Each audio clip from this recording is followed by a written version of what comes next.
Ladies and gentlemen, welcome back to season 2 of the 505 podcast. Roll the new intro.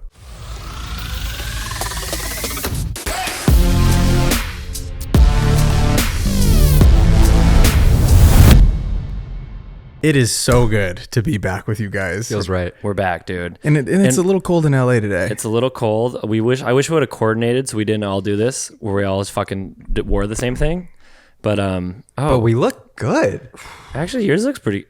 Oh, mine's kind of nice too. Yeah, merch dropped. Oh, it's out. Oh, it is linked below. Y'all been asking for it, and it's finally out. I mean, I'm just excited that we put so much energy into making these the perfect hoodies, getting a great hat. They're really nice. Really nice hoodie. Like, really good quality stuff. Your girlfriend or your boyfriend's gonna want to steal the hoodie. This is what I'm trying to say. For sure, dude. This thing's getting out of your closet immediately. Chloe took mine off, and that's your girlfriend. She stole mine for a while. That's what I'm saying. Yeah, exactly. No, but seriously, Hats are like dope.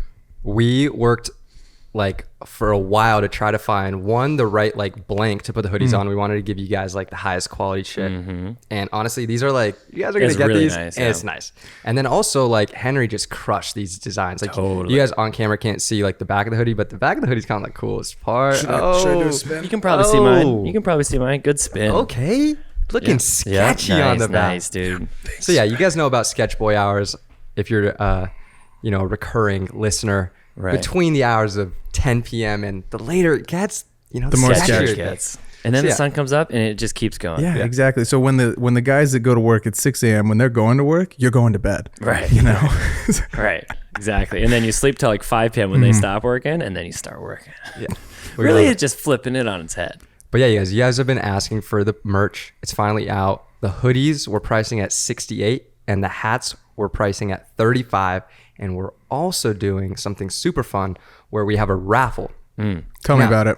The raffle tickets are going to cost $5 a piece, and you can buy as many as you'd like. Cheap, dude. What Discount. we're raffling off is a 1-hour Zoom call with the 3 rocks. Oh, dude. We can talk about anything, gear. We could talk about whatever you want. Finances. Finance. Yeah. How to date spots on the west side. Keep hitting me up, dude. I got them. Yeah. We can talk about all sorts of stuff. Everything is on the table, and especially I think the biggest thing is Keon getting fed. Yeah. Kids starving in the corner. I mean, I'll throw him a bone real quick, but we're really excited, and we hope that you guys feel all of the effort that went into these once you have them in your hands. What I also think is kind of cool is like anytime I'm wearing these, and once they actually go out to the public, like anytime you put this on, like you got to put this on like once Sketch Boy hours start, right? Like you can rock it during the day, but like if you're about to lock into an edit or whatever it may be, like throw this on, and you know that somebody else in the Rock Nation is rocking the Sketch Boy hours, and you're in it together. You're not alone. Totally, dude. I love that. Instead of going to say, I'm going to go edit, you're going to go say, I'm going to go edit too. Someone else's as well. I love that. Speaking of sketchy stuff happening, what happened to your Tesla? I feel like I've been seeing you driving around in a Kia lately. No, yeah. So we had a crazy lady at Chloe's apartment that got bored and thought it would be a good idea to key the Tesla. What she failed to realize though is when you key a Tesla, it's fucking recording the entire time. So we got her. She's gonna be arrested. Nice, yeah, really? It's gonna be awesome. Yeah. Oh, that's fun. And I don't think she has any idea that that's happening. Funny. So that'll be great. But yeah, please don't key Teslas. And if someone is maybe potentially blocking your spot, you should just leave a note. Let's just not mess with anyone's cars, right? That's Kostas, a good one. Yeah. What do you think about that? I think it's a really good idea. So if you're listening to this pod, don't steal from, don't key cars and don't steal because, okay, so here's what happened. Me and Chase and Keon, we've been so excited to go to a Lakers game. Yeah. And also, Chase, I wanted to talk to you about this because I was under the assumption that Braden was kind of like a big dog at the Lakers, right?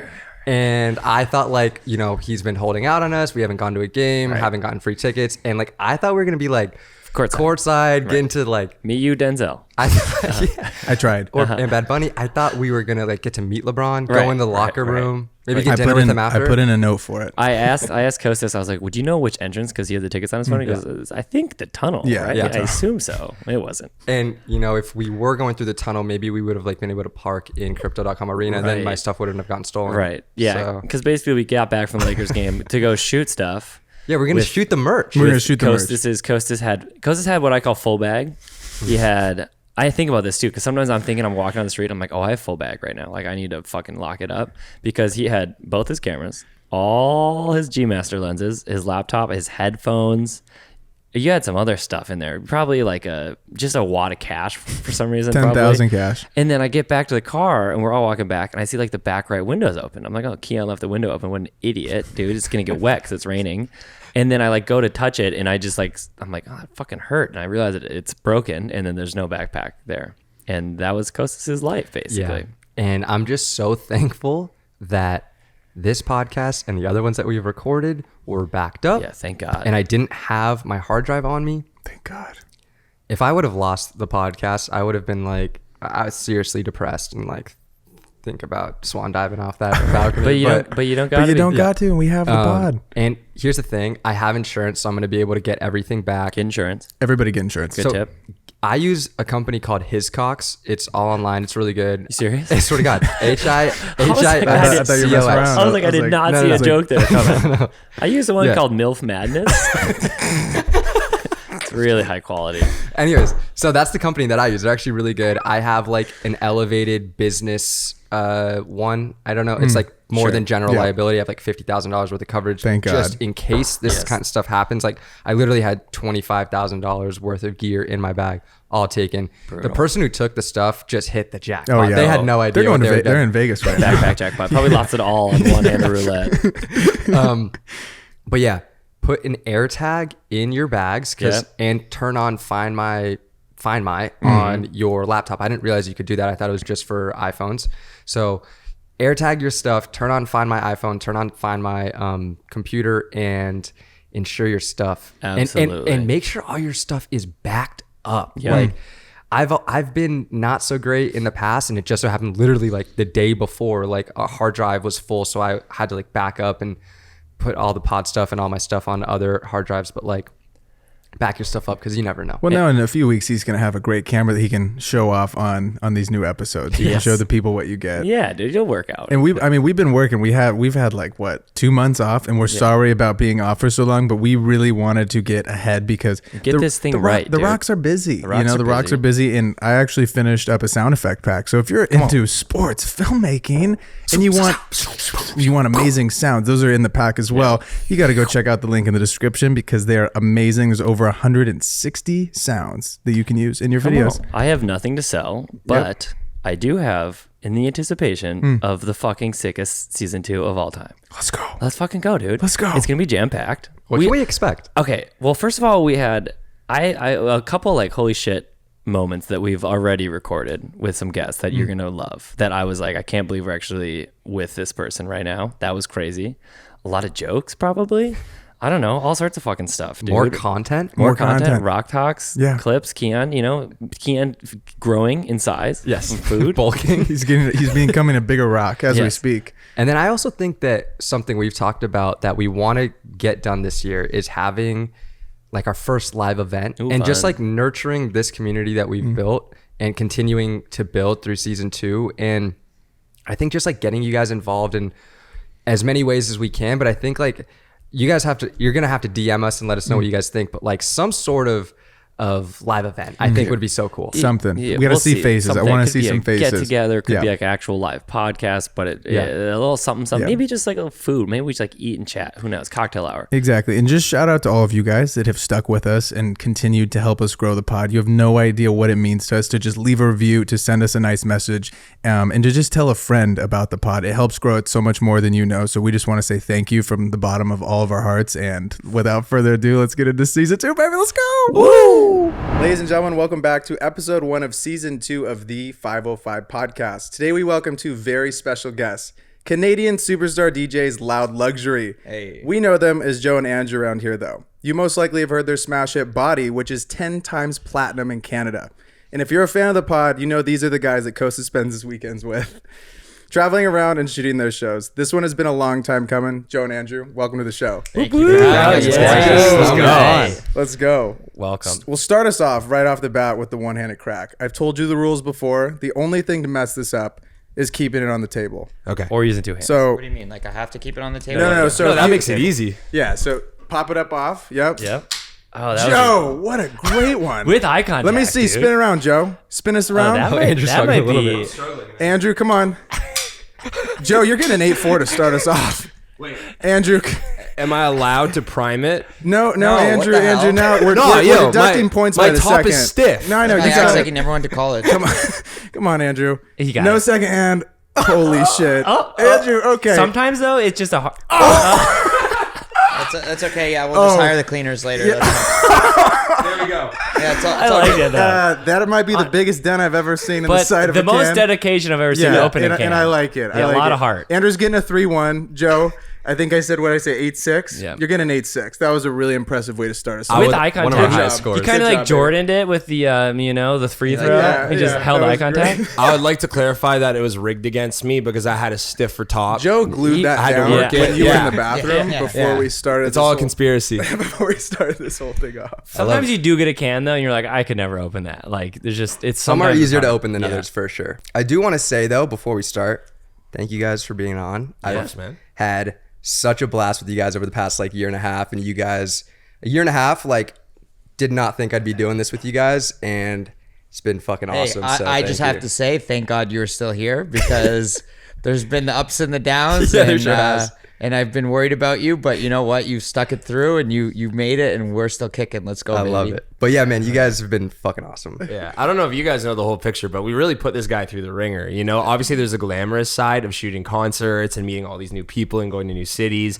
but there's so much crazy stuff in between that you don't really know until you're on the ground and experiencing that. So credit to Kostas for sticking through. Dude, I remember before, like, I think it was EDC the very first time, and we were all just like, it was a kind of a team effort getting him out the door. He's like, I got it, but like, I was so nervous. You got to Dude, be you a special kind of something to do what we do. And there's been times where I've seen him like crack ass of dawn, like 6 a.m., like 5 a.m., 4 a.m. I'm like, bro, are you good? Like, it's fine. We'll get through this. Yeah, We'll yeah. get through this. We'll get through he this. needs to sleep too. I was So like, it's we very need to sleep. impressive. Oh, he needs to sleep. He needs to sleep. Do you feel that camaraderie when you're on the road of Yeah, like your whole for team? sure. Everyone's like half awake, and you're like, okay, guys. Oh yeah, we're like, going to the next. You're one. in We the got trenches this. at that point. Yeah. Right. Like there's no beating around it. It's like you're all going through that together. Blood brothers, we should have matching tattoos. Yeah. What are we Jacob should getting? be What's here. your first tattoo? What are we gonna get?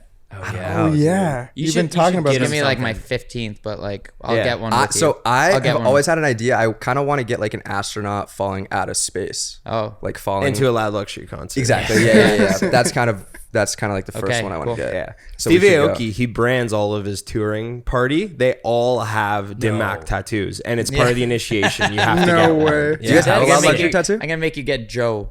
Perfect. Just your I've got face. a little across. baby one. I got a couple baby ones. You know? I love it. I love it. You have Joe Babyface just like on your back. That'd be lit. Yeah. Yeah. Show the camera. Show the camera. Yeah. That's great. Okay, I do want to talk about. I was over here Sunday after a nice little easier than normal weekend run. Little 5 p.m. lobby call was great. We were filming some TikTok content for a new song that you guys are putting out. Depending on the time of when this is dropping, the song will either be about to come out or have come out already. And there's a pretty crazy story about this song. It's your biggest collab yet. Can you tell us a little bit about it? Well, when does this come out? I think we're gonna put this out in like 2 weeks. In 2 weeks? Yeah. Oh, On a so Wednesday. So Oh, okay. Oof. So it might be around the Yeah. time. Might Yeah, be yeah, around the time. Well, can we talk about it? I don't know. Yeah. I think we totally can. Well, we started this song 3 years ago, right when the pandemic happened. So it was a very stressful time. We had gotten a house that we were renting that was way too expensive, that we were like, this isn't going to be a problem. And then the pandemic happened. I was like, this is a big problem. And so we're like, I guess what do? We make music. And then we got together with our dear friends Dubs, and they came to us with a top line from Kane Brown, and we were like, this is insane. Like Kane at the time, he was like still massive, but I feel like since then he's gotten like even bigger, which is crazy. And then we worked on it for like solid like 6 months, 7 months, and then we've just been sitting on it since then. Wow. It's pretty shocking because, we're really proud of how far we've come in that time period, but it takes someone like Kane Brown, for example, who's the singer on the song. You know, he's exploded. He's playing literally football stadiums now. So we thought there was no chance in hell that this song was going to happen. I'd fully given up on it personally, just being like, okay, you know, maybe in a few years we'll revisit this. Out of nowhere, we get an email that pops into our inbox at the beginning of January being like, hey, it's Kane's team. When can we put out this song? We love it. We're all in on this. And we're like, holy shit. Like, this is happening, you know? So cool. I pressed the shit out of this record. Like, this was something that, like, for the last 3 years, I was like, this needs to come out, or I'm going to sell one of my limbs and then it's going to come out and, like, use the money for that, or, like I'm going to just leak it and then just get sued. Like, I don't know. But, like, one way or another, this song is coming out because literally, like, my mom would harass me every day and she doesn't care about my music other than just, like, supporting me, to be like, this song is coming out, and if it doesn't come out, like, I'm disowning you as a son. Wow. So I felt the heat. Yeah. We've been working together as Loud Luxury for 10 years. We started this in college in 2012. And over this entire period, we've never had, I guess what you could say, is a big A-list collaboration before, ever. And I'm proud of that because it means that our songs have all been driven by just like, how good is the song? You know, what's the voice like? But we've never had something where we've worked with someone of this stature. So to say it's fucking mind-blowing is an understatement. Hell yeah. And it's fire. You guys played it for me. It's like, it gives me kind of like Wake Me Up Avicii vibes a little bit, with like that classic, like euphoric top line, and then the classic Loud Luxury production underneath, which is like, it's fire. So You were vibing. I was. Speaking of Avicii, I don't know if you were there, but you told me how you got to go to his old house and got to go in the studio. Yeah. Can you tell us that story? Yeah. So this was funny because I'm pretty sure we were like touring. I think we were doing like Lollapalooza, or I remember it was like something really gnarly where like I hadn't slept for 3 days, and I think I had like traveled in like 3 countries or something like that. But I had gotten back and I had got invited to a party, and I was like, oh God, I need to sleep. And then I found out where it was, and like the person who bought it was throwing the party, and it was Avicii's old house. And I was like, all right, well, I'm 100% going there. And it was so funny because like I got there, and like some of the like guitar things, like the, you know, like the guitar racks were like still on the walls, and like a few things were still there. And then I was like, where's the studio? So like I went on, like, cause it's a massive house. It's like right up the street here, but it's like massive house. And I was like, I gotta find the studio. And I go downstairs, I find the studio, and it had got converted into a poker room. So it was a big poker table, sick studio. Like it had like glass windows, like you see like everything, and just like so cool. And there were these 2 massage chairs, like, you know, those ones that are like the pods that you sit in and like literally like you could like blast off into space. Hell yeah. It's like literally, I saw those and I was so tired, and like literally I remember just going and sitting in one, and I had like a bunch of friends there, and I think I went through like 4 or 5 cycles of the chair like starting and stopping of massaging me because I was so mashed up from traveling that like literally I fell asleep, and my friends were like messaging me off the hook like, where the hell are you? And then one of them came and found me, and I was like in the chair just like asleep, like completely out of it. And I was just like, this is great, like just like nice vibe. It was That's a good epic. vibe to be in there. I'm sure you guys have found yourself in quite a few situations where you're like, how the fuck did I end up here? Like, how cool. Oh my God. Big time. The first time we were like, okay, we need to move to Los Angeles. So picture this. It's like 2013, and we come here and we're like, all right, what should we do? Like, we didn't have any plan. And Adrian Grenier from Entourage, of course, Vinny Chase, our guy, he had done a campus tour where he was like going to colleges, meet and greets, party, and you DJ'd for it, right? It was for his movie that he was doing. He was doing like a movie, like a cult movie tour kind of thing. Okay. And It wasn't Aquaman? Sadly not. James Cameron couldn't secure the funding. I am Queens Boulevard. Yeah, right. But I ended up like doing an interview with him because I did this. I was like part of the school radio, and I was like interviewing a bunch of people, and I ended up meeting him. And then his manager, who's his cousin, ended up giving me his card, being like, if you ever come to LA, like hit me up. And basically, like after that, we had decided to go to LA, and I remember being like, hey, well, now's a great time. So that week was kind of filled with like him sort of like either telling us where to go, like, oh, go to this spot, like this is cool, and or like come to this party or whatever. So like one of the nights there was this pajama party, like literally in the show, and we were going around Los Angeles being like, where the hell do we get pajamas? And we were stressed because we were like, oh, this is like first like LA party, like celebrities, whatever. And we literally found places like that were like $300 pajamas, and I was like, well, I can't afford that. And then we went to Target and all got matching ones for like $7, like $7. Like, it was so funny. We looked like ridiculous. We showed up to this party and like half the people weren't even dressed up as like a true LA party. It's like a theme party, and like half the people aren't even dressed up in it. Classic. And it was crazy. Like, they had like a big like blow up like a bouncy castle and like a huge monkey with like kegs underneath of it, and like it was actually like a really sick party. Like the dude from what is it, Euro Trip, Scotty doesn't know. Scotty was there. He didn't know. Yeah, he didn't know you were banging his band in the Sunday. It was like Ellen Page, like a bunch of like, and like this is the first time we'd ever come to LA, like seeing like anybody famous. So we were just like losing it. And then we had gotten in like a beer pong tournament, and like it was like the Americans versus the Canadians, and then we won, and it was like a whole thing. And like this like really rich dude was like, yeah, like if you win, you can drive my Beamer. And then like afterwards, he gave us the keys, and we're like, well, we're drunk now, so we can't. Sick. When you first came out here, were you like, this is the place like we need to be? Or that single experience, like literally you're in this mansion. I was still, I think, in like second or third year of college, and Vinny Chase himself rolls in literally in his underwear with 2 chicks on him, literally living like he did in the TV show. And I was like, wow, this is next level. Like, he had tighty whities on and a leather jacket, and he had like 2 girls. Like, I was like, this guy's ridiculous. That's when we realized that shit was different in Los Angeles, and we just needed to be a part of it however we could. And the even story of how we got to that point was crazy, because Joe had this card, like we were saying, of the manager.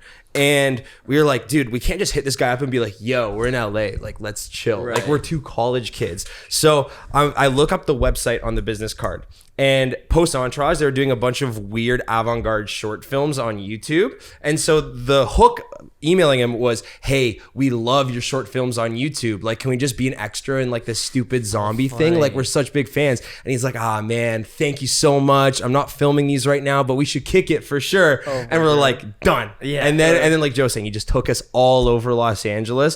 And it's we were kind of like, funny. Like, he set us up with a couple places that I'm like, I met some people, and like I'm still like best friends with them. This is like 10 years, like literally like 10 years ago. Yeah. Fast forward to today. I have no idea what either of them are doing, except if you've been on TikTok recently, there's a really popular Tom Cruise impersonator. And it turns out, is it the guy who does like the deep fake? Yeah. And it turns out this guy, he's literally a Tom Cruise impersonator, and he's like has millions of followers and views just being a fake Tom Cruise. That's so funny. So you can't think of a more LA story. I didn't know that, but I'm gonna look at this out. Yeah, it's so wild. That's insane. So you guys have collabed with a ton of different artists, both big and up and coming. So how do you go about kind of choosing who it is that you do end up collaborating with? Like, what do you look for in those Simple, people? Honestly. Really? It's just best song, best voice. That's it. Right? I mean, for the longest time when we came here, nobody really fucked with us. So like we would just kind of hit up whoever, and like thankfully being in LA, there's a lot of people to work with. Right. So like we would literally just be like, you want to get in the studio? And like if they said yes, we'd be like, cool. So a lot of the times it's like just being out, and like I like to go out a lot. So like I'll meet people and just be like, oh, cool, you're here. Like, let's get in the studio. And that's usually how it happens. Or like searching on like the streaming platforms and stuff like that. Like I'll like go in, like go deep and like find somebody and then like try to hit them up. Is the music space really gatekeepy? Because I feel like in our space, when we were getting into it, like in the creative video world, photo, like it was in the beginning very gatekeepy. Like people weren't willing to share information. Did you find like no, when you really. came out? Everything's on YouTube. Okay, got It's it. just mostly getting the people to respond and like in a way that like makes sense, because it's like that's why I find like meeting people is the best way, because like if you fuck with the person then you can be like, okay, like we could probably make a song together. But it's like if you meet the person, they're like a dickhead, then you're like, I probably don't want to make a song with you, even if you are like huge. Like I probably don't want to do that. So like What makes a successful studio session? Like when you guys go into it, are you like catching a vibe for the first like 15, it's like a first 30 date. minutes? It's like a first date. Literally, like sometimes we'll get in the studio and like not even make music. And just like hang out. Chips and salsa. A lot of the people that we work with, they don't necessarily understand dance music very well. Like they're people that come from very conventional backgrounds of being singer-songwriters. So the vibe of our sessions is very different. So you almost feel like when you walk in, you have to sell them on why they should work with you, what your world is about, and why that can impact them. And it can impact them, right? Like look at Sam Smith. He blew up off a Disclosure song. Look at Dua Lipa. She blew up off countless dance songs first. Right. So trying to get them to buy buy into this idea that, we can do something that's global, worldwide, that will reach audiences you never have before, and you can take that and you can do whatever you want with it.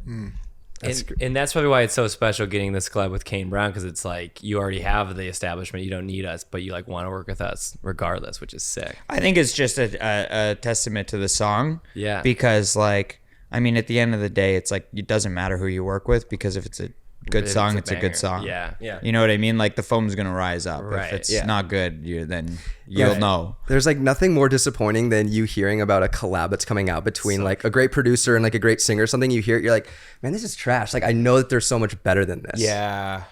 What are some must-haves in the studio?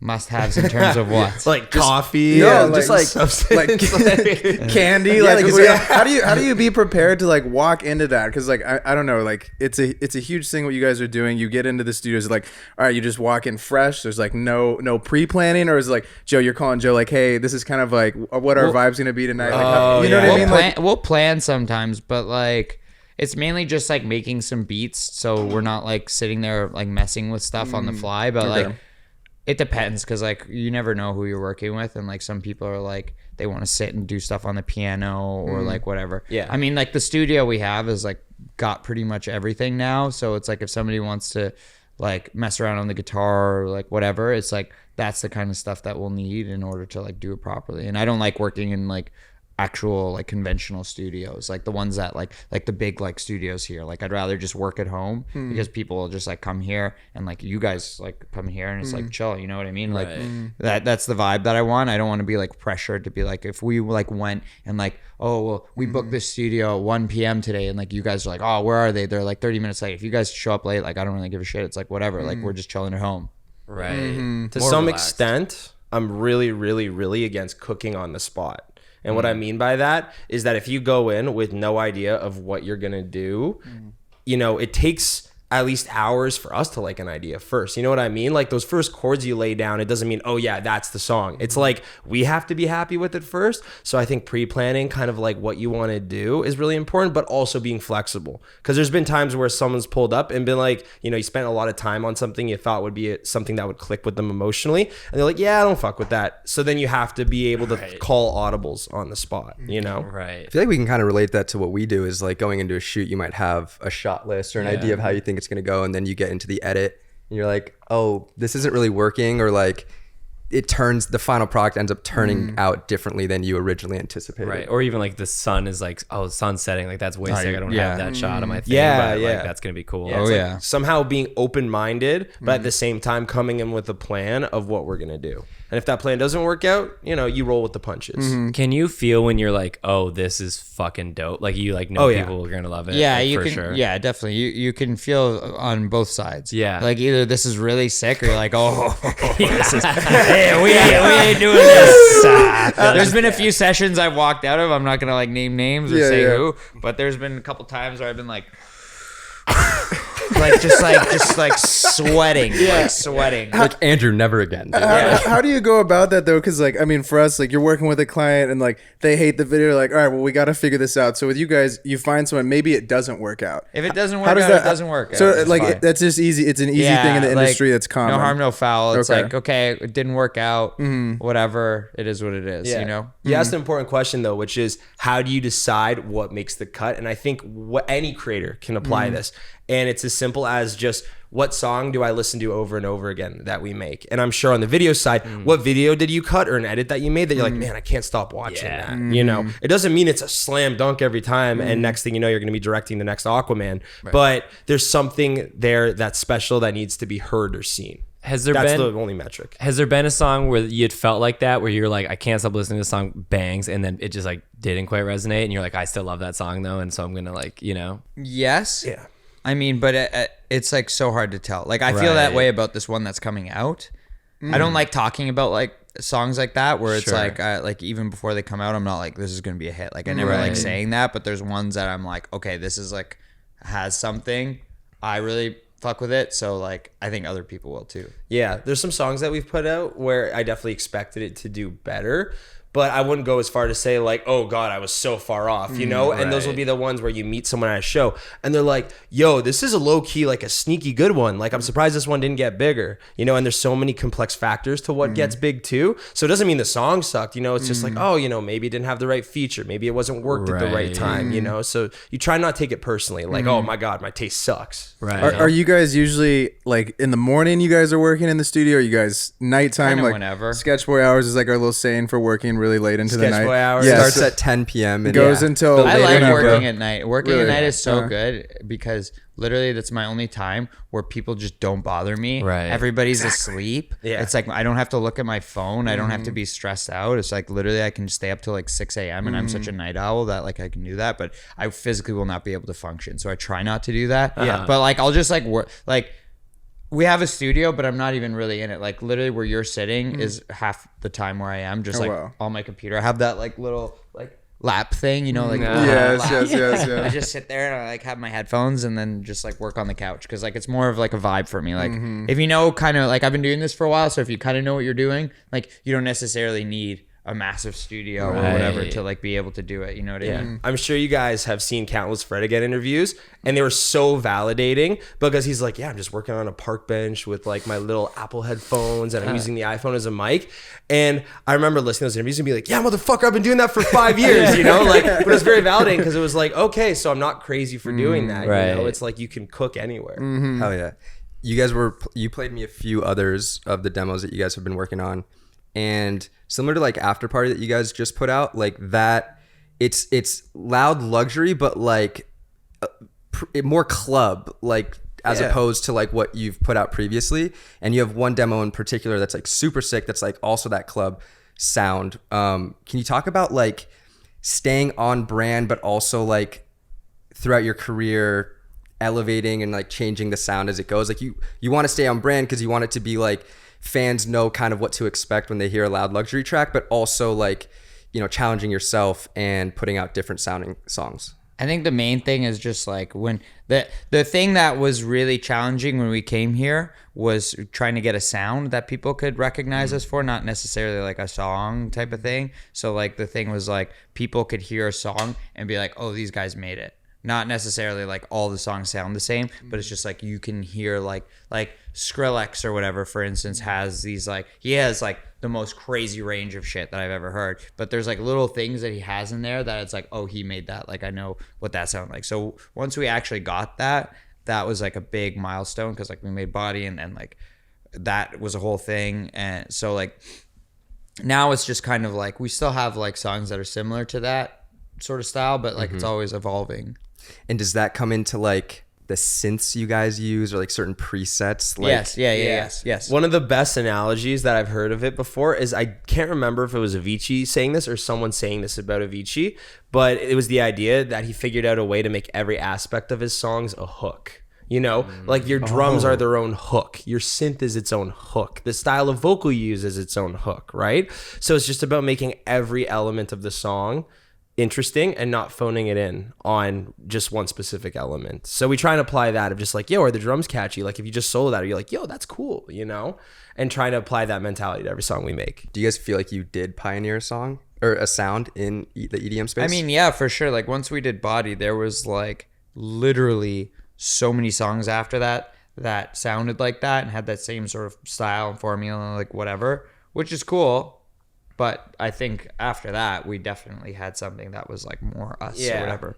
Like once you have like a sound pack, like if there's like a Kostas preset of like video or photo or whatever afterwards, then you know, like, you know what I mean? Loud luxury type beat on YouTube or whatever. Yeah, exactly. I'm not saying it was just us, but I noticed once we started releasing our music, suddenly everyone was using pitch down vocals. Suddenly everyone was using more like Toronto sounding songwriting of like stuff that was melodic still. It wasn't rapping, but it kind of sounded like, you know, had a bit of like a Weeknd vibe to it, a bit of a like Post Malone vibe to it, a bit of a Drake vibe, you know? And again, not saying we pioneered that, but I just noticed that a lot of those songs started coming out once we released our music. How did you guys meet at Western? How did this whole Bringing thing it back. kind of come to be? Like So I was the president of a DJ club It was like a No way. That exists. Our school's dope, I had man. a DJ. That's I had a amazing. DJ club, so I took it over, and I was the president that year. What year is this? Are you freshman, sophomore? I was like in my 3rd or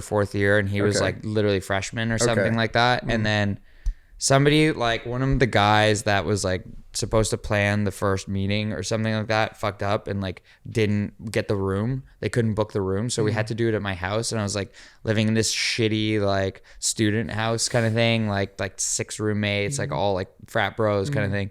And I remember the night that we did it, it was like in my living room, and it was like 25 or 30 dudes like in my living room, like all in a circle.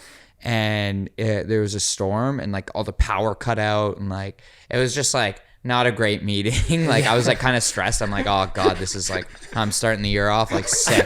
You're the captain of the club. Yeah, I'm like literally the captain, like running the ship. And then afterwards, I was just like kind of like talking to everybody, just like shooting the shit. And then I talked to Andrew, and we were like talking for a minute, and he was like, oh, I make music. And he was like one of the only people that I think made music. And I was like, oh, let's like get in the studio this week. And then we literally just got in the studio, and then from there, like just started making music, like literally pretty much immediately. Wow. Sick. Then the game plan from there was really simple. We just said yes to like every gig that we could just to get the name around. So, you know, we're playing like bar mitzvahs, semi-formals, this bar, that bar, this bar. Yeah. So like no matter what, it was like very inescapable. And it wasn't intentional at the time, but we realized that as we started to release music and actually do it as a career, you know, we had, I don't want to say fans, but we had like a core base of people that were familiar with it, that were like, oh yeah, you know, like I used to go to that bar and listen to them play. And it just kind of made this strong little foundation for us to build things on. If you dig deep, you can find a lot of the old stuff. Really? Sick. Well, in the beginning, was it the Joe and Andrew show, or were you like, we're Loud Luxury It was now? the Joe and Andrew show. And then it was because we were our own things, and we hadn't like come together. Like I was already kind of like an established DJ type of thing in college, and then he was like just sort of starting. So it's like he would like do his own gigs, and like I would do my own gigs. So like our first song was like literally like Joe and Andrew song, like literally it was like not anything. Wow. And then in 2012 we were like, okay, we're actually like making like quite a bit of music now. Like we should probably just like make something happen. And then like we made Loud Luxury. How did the name come about? So what happened was, so in high school, I started off as a producer. So I was making beats, you know, with a bunch of friends. I went to school where like rap was like everything, right? So I just started making like hip hop beats and working with a duo at the time called the 90s. And they made a song called Loud Luxury, which was just about like cars and shit that we couldn't afford. It was really funny in hindsight that you're like 16, like rapping about like driving Maybachs and stuff. I rode the bus to school. You know, it's just like embarrassing. But I thought the name Loud Luxury was like super cool. So I just like had written it down into BlackBerry at that time. And then we were just brainstorming and like literally had like 20 different names, 30 different names. And that was the one that made the cut. Just felt like it represented us well. Honestly, there was no thought to it. It was like one of those things where we had like I made a bunch of names and he made a bunch of names. Yeah. And then I saw that one. I was like, that one. Yeah, Oh my God. It honestly just sounded. And he was like, cool. Yeah, just They're like literally, we're Yeah, like, what is it? just- Like people are like, what does it mean? It's like, I don't know. Yeah, it just sounded cool. There was no meaning behind it, but Sounds cool. yeah, It's all it the best does. reason. Definitely. Exactly. So you guys are playing at some of the biggest venues in the world, right? Take us back to though when you're in those little bars in Canada. Do you still remember that feeling of what that was like? Do you Oh, kinda, like, yeah. ever like go back and be like, and at oh that my time God. it was fun as hell because you know you slowly elevate and grow what you're doing, but when you're starting off, like I'm sure you guys remember your first time that you were shooting content or photo or video, it was like or shore bar. Yeah. DJing, little Oh, buddy. Buddy. Little bungalow action. yeah. And Never at did that the time, bungalow. Oh, Little wow. 3110, 41 Yeah. Honestly, I would. at that time Should we run it? Yeah, maybe. A little back to back. We should. at that time, it's like the sickest thing ever. It's Right. like playing Candy Crush where it's like, damn, yo, I beat that level. What's the next level? And the levels never end. You know what I mean? Because you have motherfuckers that have made to the top that are way bigger than us. And they're, you know, like,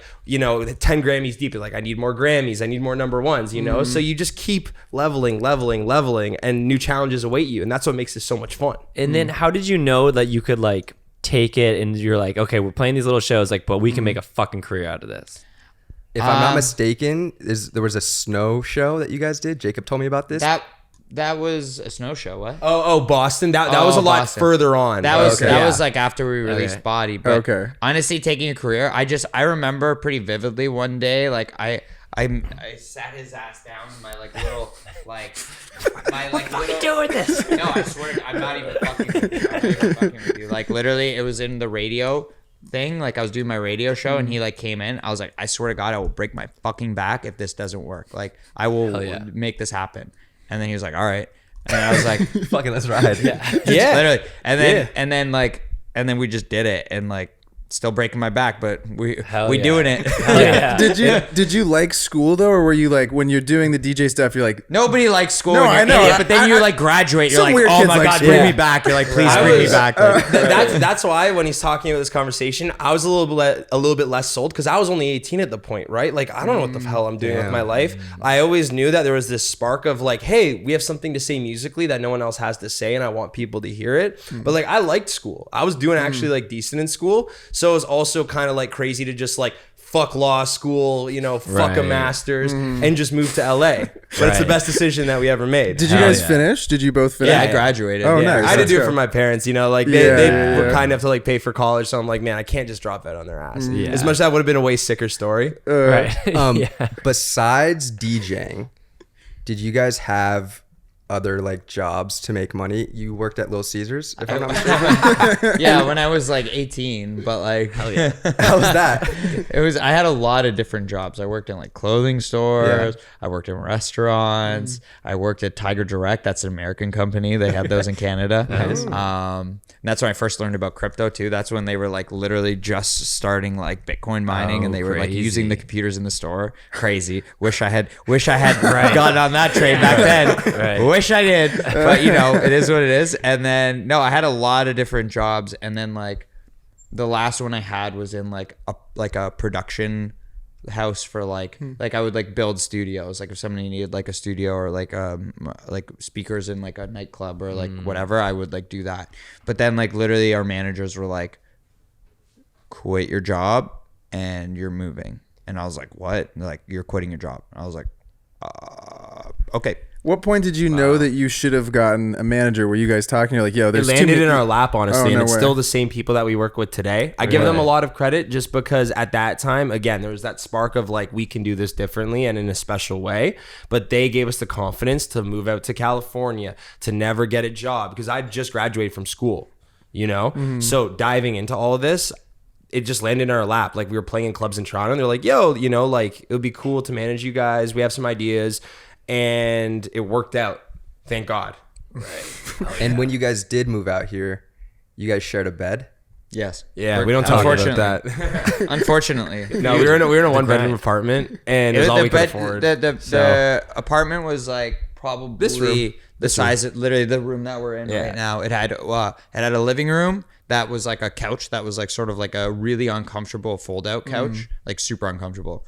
And one bedroom, one bathroom, and then we had like a little balcony, and we were right like smack dab in Hollywood, like Hollywood and Highland, like there, like in the literally the scariest east. place ever.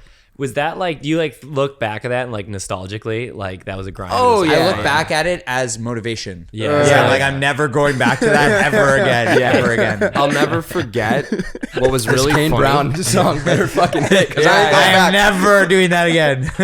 What I'll never forget, which was actually hilarious, was at the same time while all this is going on, we're painting this image back in Canada, everyone we left behind, like, man, they're living the dream. We're so sick. We moved to LA. So like, the Toronto Sun. Meanwhile, which I'm is- like literally like frail and like because I'm like malnourished and like I'm making like noodles every day, like literally like freaking like vegetable soup. Yeah, so the Toronto Sun, which is like the equivalent of the LA Times here, they hit us up through a publicist that worked at, I guess, the company that we were working with. And we're like, hey, you know, we'd love for Loud Luxury to give a house tour for this segment that we do on the newspaper. So embarrassing. So, honest to God. So we're like, how the fuck do we make this house look good? And we had our boy who was a photographer at the time. So what we did is we took the communal apartment pool and we pretended like it was our pool. So I got a bunch of pictures, top like down. big chilling in front of the pool, like like Loud Luxury at their pool. And then we just took a bunch of crazy fisheye things of the apartment, so it looked like it was this big ass living room. Oh my god! Like super spacious balcony. so funny. Then we went outside, took some pictures of the palm trees, skipped the bedroom, LA obviously. vibe. Yeah, and just painted this totally different image. That's Like Joe's saying, meanwhile we were just like malnourished and struggling, fighting for our lives. That is hilarious. So okay, you guys move out here and you're just like, fuck it, we're going 100% all in. Do you feel like that's what it takes and is necessary to make it in this industry? Yes. Yeah. Anyone 100%. I knew that had their foot halfway in the door never amounted to anything, sadly. And these are people that are a lot more talented than us. But just the commitment and the grind, you know, the analogy that our managers always make that they drill into our heads, which is annoying as hell. But it's the idea of like, yo, if you're on the couch, someone is out there working to like take you off. Someone will always eat your lunch. Right. Someone will always eat your lunch. And there's only 3 ways to succeed, in my opinion. You're either a Nepo baby, and then you're just set. You're like a savant, like you're like fucking Beethoven. You're just like, music like beams into your head, or you just like work your ass off. Those are like the 3 ways that you have maybe success. And do you think if you had a nicer apartment or something like it was better when you moved here, you wouldn't have worked as hard and you wouldn't have gotten probably not, which is why honestly our management that we were working with, they were like, yeah, you know, we were happy that like you guys stayed in a shittier apartment and all that, because it just made you guys so hungry and you used that as energy and motivation to work your ass off. What year was that you guys moved out? 2015. 2015. Yeah. Okay, I just graduated high school. That's insane. Man, crypto would have popped so hard. Yeah. Oh my God. If only I had just knew a little bit more. That's funny. Okay, so 2015, Body comes out, what, 2017, 2018? Yeah, end of 2017. Yeah, October 2017. October 2017. And you guys told me that you didn't know at the beginning when it first came that it was like going to be a smash. Well, bro, how the fuck could we know? Right. Yeah. They're releasing songs that would get like 1 million streams maybe, like if we were lucky, and I'm like, oh my God. Yeah. Like, think about how entitled you'd have to be like, I'm a DJ with no streams, like 10K followers on Instagram, but this song is going to go, you know, number 1 here and this, and you know, all these incredible things are going to happen. You're delusional. But you must have had a feeling of like hearing the song. Oh, it's my favorite song we ever made. Yeah, I remember like working on in the studio and I almost felt like I had to puke because it just felt so different from anything that we've been working on. But again, to expect that to translate into something the way it did, inconceivable. Dude, really quick, I honestly thank you to you guys. So what was it? St. Patty's Day, 2019. We listen to Body as we go to the pregame. I end up at this like sick house, first Hollywood Hills house I've ever been to. His party. Body's playing there too. I remember it's banging. And then the girl that I got on 1 date with comes, right? And we drank a little bit and she goes, let's go to San Diego. And I was like, you're fucking crazy. She's like, my friend will drive. She's not drunk. Then we drive to San Diego, definitely listen to Body on the way there. And now I live with that girl like 3 years later. That's okay. Yeah. Let's go. That's like the best day of my life. I don't support the drinking and the driving thing. Me neither. Like, I didn't know. We didn't know. That's awesome. I love that. Speaking of Hollywood House Party, you guys had a party at that old house you guys lived at. And this was before I met you guys. And Maddie Balto, who, shout out Maddie, you like, I guess knew her. She was like, to me. Yeah, we know. Yeah. Okay. Me and Taylor's friends. Oh, okay. Yeah. So me and Josh, who I used to DJ with, we were good friends with Maddie. She's like, yo, you want to come to like Loud Luxury's house? And me and Josh were like, fucking yeah, like what the fuck? So we go to this house and I'm like, we in the hills, like we're at Loud Luxury's house. And I walk into the studio that you guys had because I had to pee. And Andrew, I didn't meet you that night. I walk in, there's people chilling in the studio. I go in the bathroom for 2 minutes to pee. I walk out, nobody's there. Joe's just chilling there. And he was like, what's up, man? I was like, no, I was peeing. Like, I wasn't doing anything in here. Like, I'll get out. He's like, no, man, you're good. Like, you're friends with Taylor, right? And I was like, yeah. And he's like, cool, man. Nice to meet you. And then I told you that story and you're like, was I nice or was I a dick? Because it could have gone like 1 of 2 ways. Like, in this, you're not wrong, but I'm glad I was very nice to you. In this pandemic era, because just we had nothing to do and no idea what was happening, you're so stressed. Hindsight, you're like, oh yeah, everything's fine, it's gonna work out. But you're like, man, what if the world goes to shit and we never tour again? Right. So we were just partying way too much as a coping mechanism, and it was wild. And I'm glad you got to experience it, but it's not like that anymore. Party was lit. So then you guys put out Body. How far into it? A year. Like a year? Yeah, it took a long time, and it was like one of those things where it's like if you look at a chart, it went like this, like Just that, exponential. like, just like yeah. Was And it? Yeah. the snow story that Jacob was talking Yeah. about? That was like we got a favor to play in Boston. Basically, like it was like we didn't like think we were like super worthy of like big shows or whatever, and then we got this show and it was like a fucking blizzard, like literally like -30, like really shitty weather, and I was like, oh fuck, well we're screwed, like nobody's gonna want to come to this, like we're so screwed, nobody's gonna book us again. And then we played the show. It was actually like pretty busy. Like it was like not sold out, but it was like really busy, like 80%. And then we played Body, and everybody knew the words to it. And that was the first time I heard like people like singing it. And I was like, how the hell do they know this? I was like, why do they know this? And then it's just like, I was like, this feels like kind of different right now. I was like, there's something about this that's going on. Like, I don't know what it is, but it's kind of crazy. That's so nuts. Wait, so you're in this club after that moment. Is it exponential where you're just getting booked all the time? No, it was just a sign that this is working. Okay. Like something was happening, and then like shit started hitting the Yeah. fan. Like 2018, 2019, it was like, we're going from Vegas to Europe to a festival to this to that to like. Yeah, Right. Got to paint a picture for you. So it's the weekend after New Year's. If you're a club owner, you kind of punt on that weekend because you're like, everyone's broke and hungover Right. and not going out. Yeah. Right? He's going out. On top of that, you have a snowstorm in Boston that the military has to come in and help out with because it's so bad. Oh my God. So they're expecting this to be the worst night of the year. Clubs slammed, everyone's singing along to Body. It was like, okay, we have something here. Was it That's sick. like, okay, so when this is all going down, right? You guys are starting to go on, like, is it just exponential though after after the 4 months after you guys are doing it, you're going to just a ton of different shows now? Like, what was that like on your bodies and just like mentally having to just ramp up into this, right? So like, It's like a you're snowball. You're playing one-off shows and they're like, hey, you guys are going 16 shows in the next 2 weeks. You're like, wait, what? Like, Yeah, I still don't get used to it, but it's Really? like it's like a snowball rolling down the hill. Like all of a sudden, it's like kind of small, and then it starts getting like crazy. Yeah. and like we had done that, and we were like going, like I was saying, like Vegas to like Argentina to like here to Europe. But then like we also did in 2019 a bus tour, which was like the most psychotic shit that like I've ever even fathomed in my life. It was literally like 90 days or something like that. Like we did like 60 or 70, I think 70 or 80 shows, but then like it's hard to count because we would like do a show and then like do an after party and then like go to another after party, and like I was drinking like every night, and like at one point of the tour it was literally 20 days straight of shows, like literally different city 20 days in a row. Like by the end of it, I remember like I think we had finished in Miami or something like that, and we had just come back from 11, and we took everybody on the tour bus out. We were like partying till like 7 a.m. or whatever, and like I just remember being in the Fountain Blue like so miserable, like oh my god, like my head was spinning, like I was eating dessert and like it was like falling on me. I was just like oh. wait, when you're on a tour, are you packing? Because like you guys got to be fitted when you play, right? But on the bus tour, is it literally like one little suitcase and you're maybe go buy some clothes in another city? Yeah. Or you got, Yeah. Okay, that's how it goes. Yeah, the thing that you got to understand about that, and this is the reason why Jack Harlow's like on every interview being like, yeah, I don't drink, is because picture yourself, you know, just graduate from college, have this song that's doing amazing. You're going out every night and everyone is so excited to meet you. Free drinks, attention, this, like you can't do any wrong. It's just such an easy trap to fall into. And then it kind of came to a point where we're like, yo, we're going to fumble this either by burning out or just by getting so caught up and lost in the sauce, as they call it, that you don't have that drive to do more and do better and beat what you've done.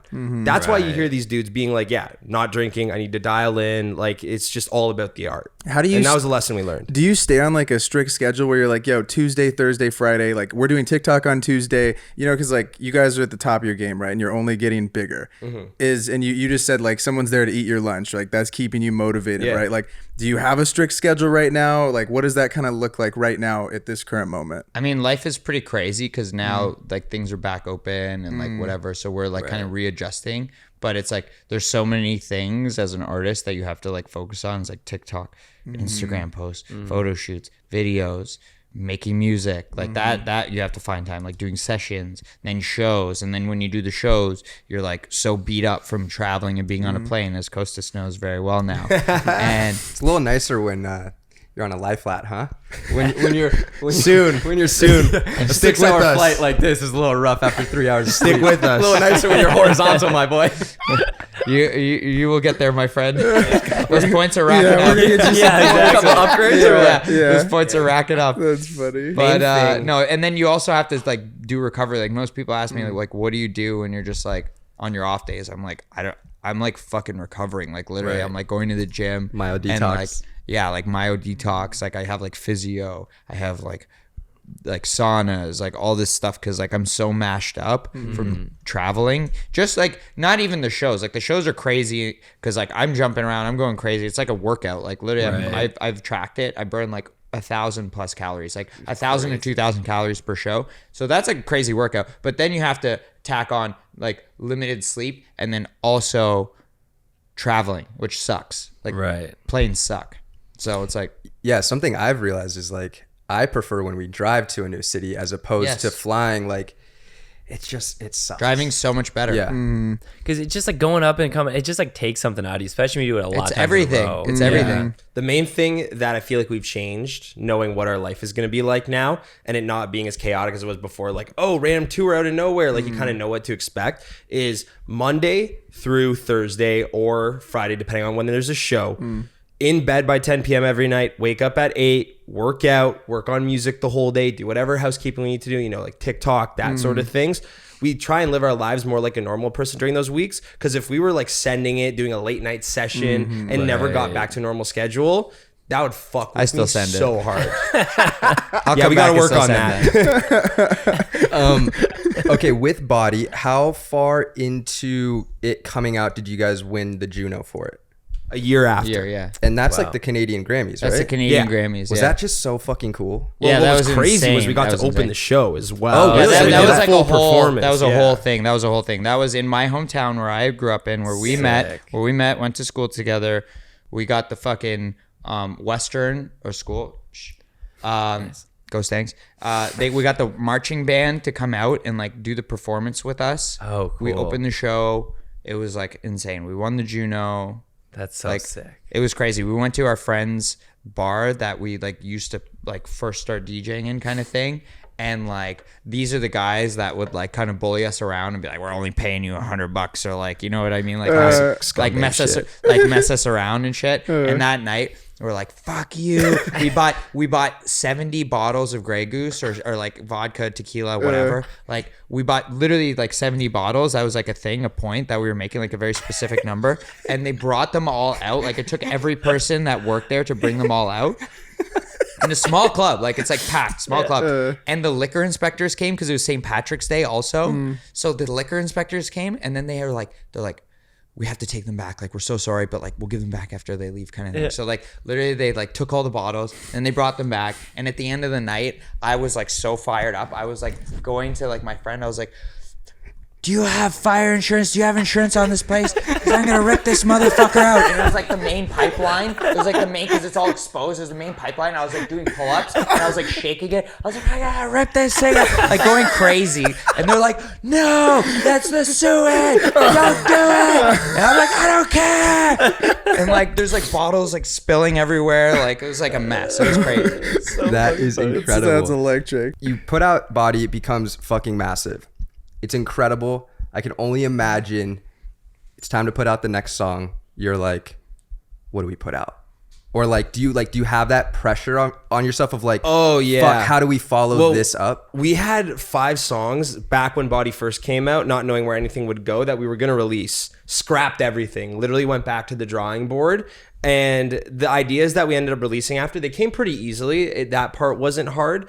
But I think the main challenge is just like, how do you follow up something that gets that big like that? Like, I still feel like you could make something really creative that you're really proud of and really fresh, but people are just going to be comparing it to this thing that they made so many incredible memories off of, that no matter what you do, it's going to kind of feel like it's a disappointment. And that's why you even see with like DJs that are massive, the next few songs they release after a song that goes crazy, they don't hit the same, not because they're bad, but just because people have put this song on such a pedestal that nothing can knock that off, you know? So that was a hard thing. And try not to take that personally, being like, I suck, I'm not good enough, you know, why isn't every song streaming like Body, you know, and realizing it's a bit more complicated than that.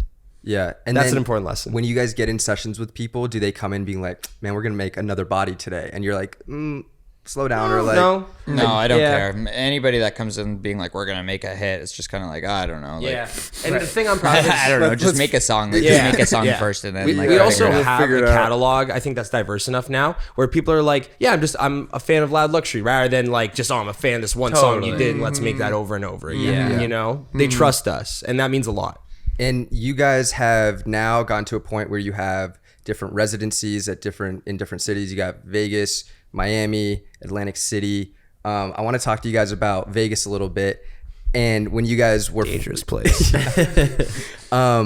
talk about like, Andrew, you've told me a little bit about going to like a Lil Jon show and like taking notes of like watching him perform and how sick of a show he puts on. Have you seen Lil Jon play? Never in person, only in Fire. Do it. Yeah. He's so fire. And then even like we got to go see the Red Hot Chili Peppers at Allegiant Stadium, and like I saw you were taking notes of like the production and stuff. So like, can you talk about being inspired by going to see live music and kind of taking things you see from other live shows and incorporating them into your own? What it really comes down to, especially in Vegas, and I'm happy you brought up Vegas, is unlike your usual shows, not everyone there is actually there to see you. Some people are there just to get laid. Some people are there because they're in a convention in town and this is where they've been told to go tonight. So you have to see every performance as selling people, as proving like this is why you should fuck with us, right? So it has to be the best show possible. That's why we're at a Lil Jon show being like, how does he interact with the crowd? You know, what does he say on the mic that's cool? Chili Peppers, what's a moment that they do that's cool, you know? And we try and figure out a way to put that in our world and make it make sense. Not obviously everything fits, but you just are like, oh, that's something that can elevate our game. And that's all it's about. Totally. And when you guys were first doing Vegas, you guys were opening up for Tiesto a lot. Is that the way correct? we started doing Vegas was we had a couple of shows that like we basically like drove out to Vegas and like tried to like figure it out, and like we played a couple shows, and then we had another show for it was Wet Republic, and we were opening for Cascade because they were like a mutual, like basically his manager. When I first started DJing, like I've had a relationship with for like forever kind of thing, and then they were like, oh, do you guys want to open? We're like, hell yeah. And then we did such a good job that after that they were like, oh, we want to like bring you guys back, and then like, oh, now you have a residency, and then like it kind of started like that. You guys have told me that like Tiesto's been a little bit of a mentor to you. Oh yeah, correct? he was like one of the first people to support us. Like so he was literally like from the beginning, like because even before Body, because we had a song on Musical Freedom, so that was like one of the first songs that started doing well for us and kind of started like getting the ball rolling. So he's like true OG, like GOAT of the goats. Yeah. Let me ask you guys something. As a DJ, let's say you're a DJ and you're like playing all these shows. What do you think your number one career goal is? My number one career goal. Yeah. Ooh, okay. I personally feel like okay, are we talking like you guys Just what like, do you think is the most important thing to a DJ in terms of measuring their success? Okay. maybe Is longevity? it hits? Is it how much money you made? Yeah, I think longevity. Because, Longevity, Yeah, because exactly. the awards, like you get an award, you're like, whatever. Longevity. Yeah. I'm not gonna out his Longevity. age, but that guy's been doing it for a long time. Right. That's why he's so been doing important because we've seen people come and go. We've seen people that, Right. you know, have one song and then just disappear. He's a testament to success because of longevity, because he just finds a way every time to stay me ask you. relevant, to stay successful. Are you gonna go to a Tiesto show? Hell yeah, you are. Yeah. I'm gonna go to a Tiesto show. Yeah. Hell yeah. So if that's the blueprint, man, you know, it definitely doesn't hurt to model your path to what you're doing after someone like that. Was there a piece of advice that he gave you that you kind of feel like that was like the most important thing he told Honestly, you? like anything that Yeah. comes out of his mouth, I'm just like, yes, whatever you say. Yeah. No, because he's actually very smart. Like he's very wise, and he's been doing it for so long. Like he's like he kind of acts like a kid because he's like very like fun and like he's very youthful. But like a lot of the stuff that he said, anytime he like talks, I'm like, dude, yeah, for sure. Yeah, I think his best advice was don't die. Yeah. Like you said, he must take care of his body for doing it for that long. You know, Yeah, he's still pretty- parties. yeah. He has fun, but he's Hell yeah. like a smart dude. Yeah. Talk to us a little bit about, you know, your process, because Kostas has told me like about some of the preparation that goes into like your show and how amazing. Like I've seen you guys in Vegas a few times actually before, which is amazing. But like he's showing us like pictures of you jumping off the stage. Like how much of this preparation beforehand are you guys here preparing? Are you okay? Yeah, we make like all the edits. Okay. We're doing like the visuals. Like we'll even make like some of the visuals, and like we have a team. Like well, like before every show now we have like the special intro that we do, so we have to like go to the show early. And nice. Like it's not one of those things where it's like we can just like pay a shit ton of money and like just like not have to think about it and have somebody do it. Right. So it's like one of those things where like everybody's like very involved, and like everybody that we work with, it's like we're like on top of it, and like we're sitting beside them and like saying, okay, this is what we're gonna do, like this is how we're gonna do it. Do you know what's sick about a Lakers game?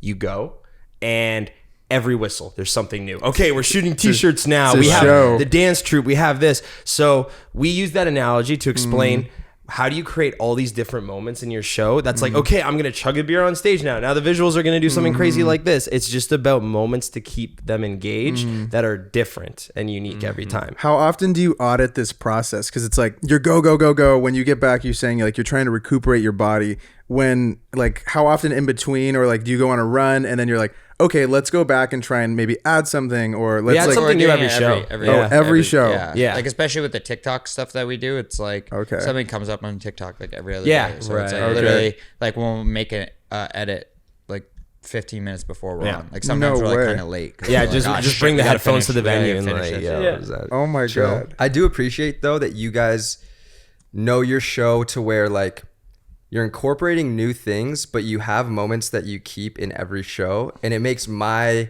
life as a photographer, videographer easier, because I'm like, oh, I know at this song they're going to do this, or like this is for sure when they're going to be like both on stage, or I know Andrew's going to be on stage, or Joe's going to be on stage. They're for sure jumping, and like I know where to be, or like fucking Lemons is coming on and everyone's getting on the shoulders. Like those kinds of things. I think that's great because you have things that you can expect, but also like have also the unexpected. Yeah, we call them the building blocks. You know, it's like there's some things that are sets different every time, but there's some things that are uncompromising. That it's like, okay, this we're gonna do in this show to like our song. You know, we're gonna do this at our show to this song. You know, and it just keeps some sense of consistency. Yeah. Because if it was different every time, it's like, what's the point of mixing it up just for the sake of mixing it up? Like if it works, it fucking works. You know? Like look at Converse; they haven't changed their shoe for like 60 goddamn years. You know, Was breaking Grey Goose bottles over the CDJs in Omnia the worst thing that's happened at a show? Not the worst, but that was very humiliating. So you guys weren't there. I got secondhand embarrassment. So you guys weren't there, and I'm holding up like 2 bottles of vodka, just like firing up the crowd, because you know how it works with Vegas is like if the bar crushes it, we get a share of that, which is sick. Right. So like we're kind of low key motivating people to drink, you know. And so I'm clinking 2 bottles together, just getting everyone hyped, and I hit them a little too hard, and one bottle just explodes all over the CJ. I was just like, oh my God, so no. Hey, you got nothing to be pissed about. I had to pay for it. Oh my God. Yeah. I've done that before too. Actually, I have probably a scar on my leg. Yeah, see right there? That's a good scar. I smashed 2 bottles of alcohol together before, and like all the glass just like, like, and then it sliced me. We were in Montauk, and I was partying way too hard, and then like my leg was just like profusely bleeding, and everybody's like, "Do you need a towel?" I'm like, "Yeah, you fucking think so?" I'm like, "Get me like something." And, like I still played, but it was like kind of crazy. Yeah, that was a wild weekend. Yeah, there's been some pretty crazy things that have happened. One that was really funny just from this weekend, because it's already in memory, was someone threw one of those little nipple balls of vodka. Jesus Christ. I got hit in the face with one of them. And it hit the CDJ, which is what plays the music, in reverse. So all of a sudden, the song started going in reverse. No, that was from me that was from me jumping on the fucking... Because I accidentally jumped on the decks this weekend. You were hanging on the thing. No, he got thrown a bottle. He drank it. And then some jackass fucking threw it at me, cracked me in the face. I thought I almost chipped a tooth. And I was like, I was so angry in the moment. Like, I had to like really hold it back. But like nothing, I just got kind of a fat lip. But like... nothing really happened. So I like let it slide in the moment. But I was just like really pissed off in the moment. I was like... I'm gonna like humiliate a motherfucker right now. Yeah, it must have been a different show then. But there was one time where it literally made this track go in reverse, and it's like, what the fuck is going on? And then you look down, and you're like, oh shit. That was just me jumping on him. and then another time. So this is New Year's, right? And we did this remix for Nicky Yor, who has that song called Sunroof, and he pulled up to our show to perform it with us. And as he literally pulls up, never had this happen before. The speakers in the club straight up died. Not like our tech, but just the speakers weren't Our working. stuff was all working. Normally it's our shit that will like stop working, or like somebody will like unplug like the one like janky plug that's like, it's like if you unplug this, like everything goes.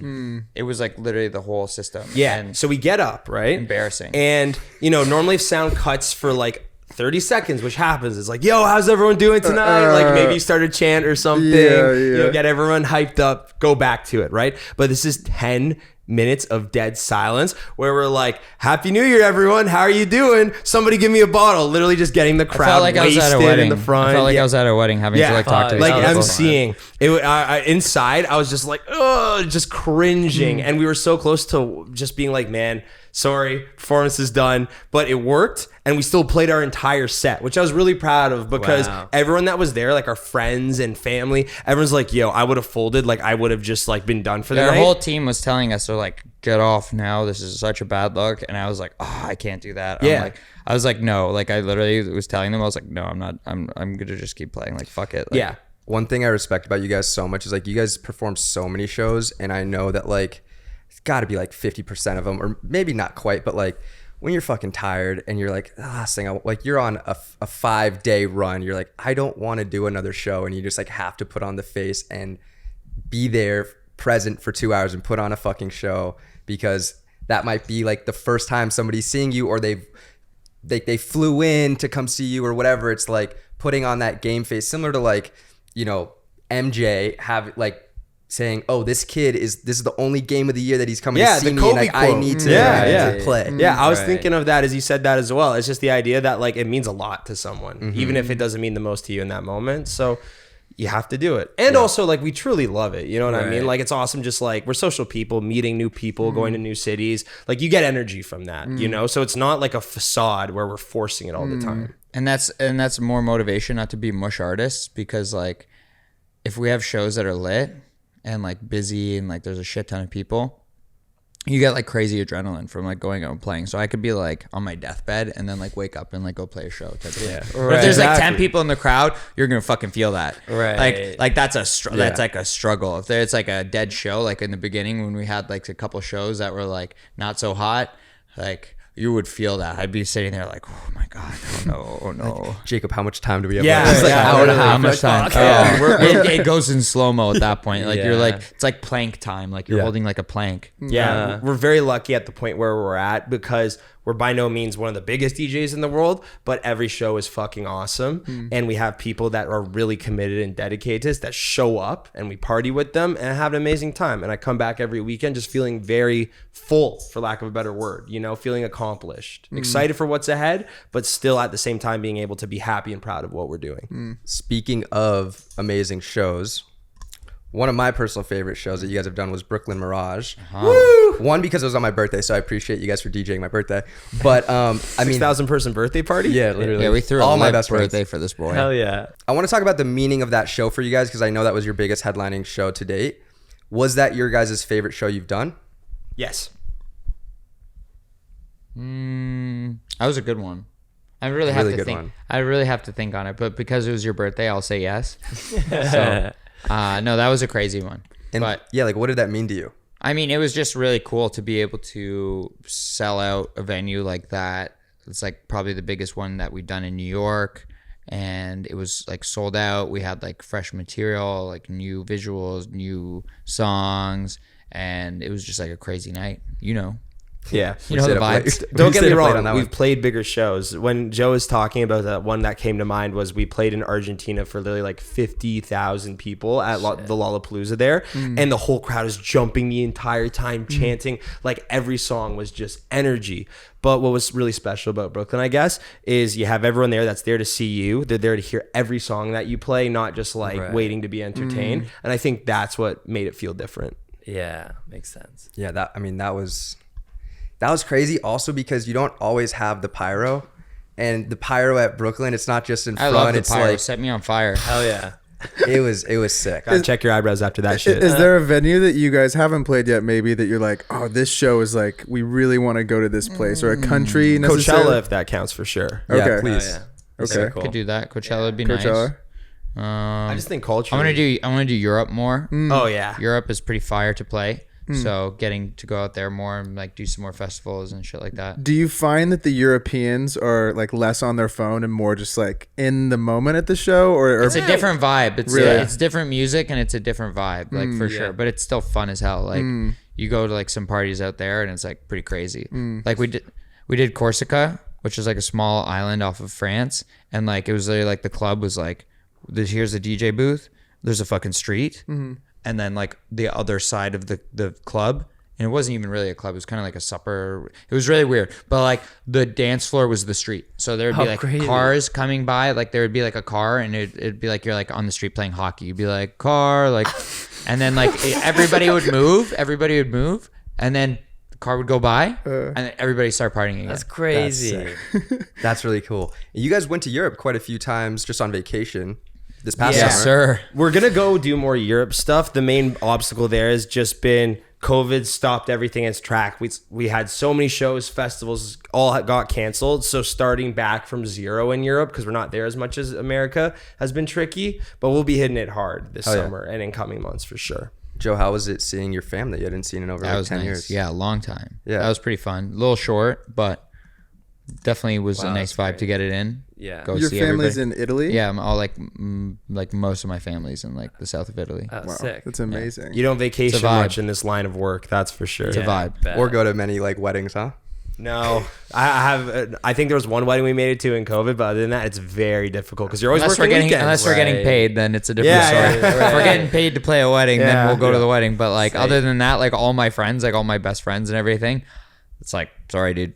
Yeah. I like can't. We make it up in other ways. You talked a little bit about kind of like COVID affecting you as like artists. How did that affect you guys? So obviously like everything goes on hold. What are you kind of thinking of? Or you're like, okay, do we just make music during It was this a time? trip, man, because you have no idea where you stand. At least like if you're playing every weekend, this show sold out, or this show did well. I'm like, okay, I know where we stand, right? COVID happens, it's like, where the fuck do we stand? Who are we? At What is our first- trajectory? At first, it was really nice, to be honest, Yeah. because I was so fucking burnt out from like the crazy bus tour that I was like, well, I could handle a couple months like just chilling and like not doing anything. Like I think I just sat on the couch and played Super Smash Bros for like 2 months in my underwear. Like Hell yeah.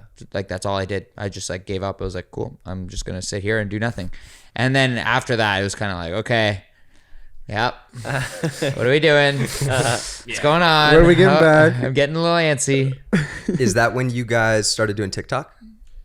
A little bit later, yeah. actually. Yeah. Yeah. We Like, did it like a little bit through the pandemic, but it was not like anything crazy. And then like it started like getting crazier and crazier. The And real then- challenge with TikTok when it first came out was we had no idea how to make loud luxury and what we do make sense on TikTok. And what I mean by that is keep in mind at this time, you first download TikTok and it's like someone dancing and like fucking hitting the gritty. The renegade, and I'm yeah. like, yeah, literally renegade. I'm like, yo, like I have no idea how to like make this work for us, like, these full like meme funny things. Like, yeah, it's kind of us, but not really. So what we focused on was just sharing our passion for music. Cause I'm like, I can't dance better than this motherfucker, but I can for sure, share new songs that no one knows about. Right. And that's what really kickstarted us starting to find success on TikTok, was just actually just being who we are rather than trying to conform to the platform. Has that helped your career, do you guys think? Big time, big TikTok's time. pretty big. Like Yeah. it gets pretty big reach and exposure. You've got new fans from New Yeah. fans, like people like recognize Yeah, us and stuff. I don't want to say that's everything, but we've released less music than we ever have.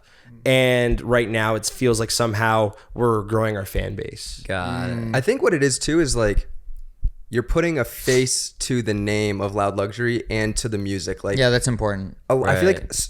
damn near everyone's probably heard Body, but like maybe don't know what you Yeah, guys for a look like. while or- we were the Body guys. Yeah. Right. Like, it's just like people were like, I didn't even know that. Like, are you singing it? I was like, yeah, that's me.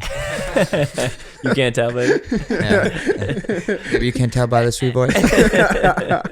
So yeah, you guys have been at this for a minute. I remember we were at brunch with Blau, and he was like around year 27 is about the year you kind of start to feel like burnt out as a DJ. You guys are 10 years in. Nah, we still got time. We're feeling good. I'm feeling all right. Hell yeah. Hell yeah. Still got some juice. I love it, dude. Andrew, you told me this. When is it that you want to get into the poutine business? Oh, nice, dude. I mean, for those that don't know, it's the best snack food that Canada has ever invented. Fries, gravy, and cheese, but has to be cheese curds, no mozzarella, no just melted cheddar, none of that bullshit, right? And it is the ultimate drunk food and the ultimate hangover food because it just acts like a sponge and soaks everything up in your I don't know stomach. if it's the ultimate money generator, but yeah, let's stick to Canada. music. In Canada, absolutely. In Canada, I think it have a presence. in Canada where people know it. Next to a college town, maybe. Yeah, This in would a rip. college town, absolutely. Move back to that one bedroom. Yeah. Yeah, it's cool. No, We're I'm good. downsizing, folks.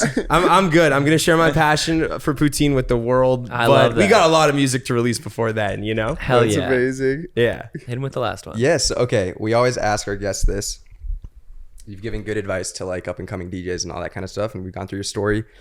If you could talk to your guys' 18-year-old self and have a conversation, give yourself at 18 years old a piece of advice for this journey you're about to embark on, what would that piece of advice be? I wouldn't change anything because I think everything that's led us up to this point is there for a reason.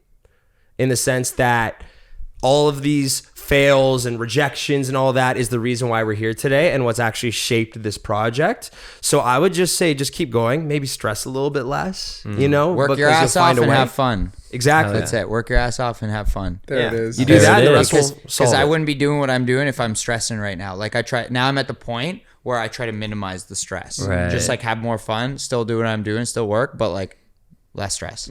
Work So- smart, not hard. Ooh, I There you like go. that. Work smart, not hard. There it is. So Loud Luxury is where they can find you on social, but where can they find your personal social media pages? What are those?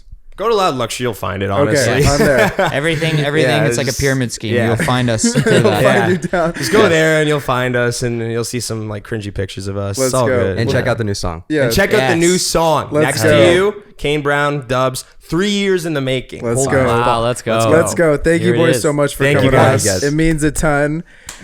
All right, ladies and gentlemen, that is the end of episode 1 of season 2 of the 505 podcast. Make sure to check us out on YouTube. Hit that subscribe button. We'll see you guys on next week. Peace. Bye. Peace.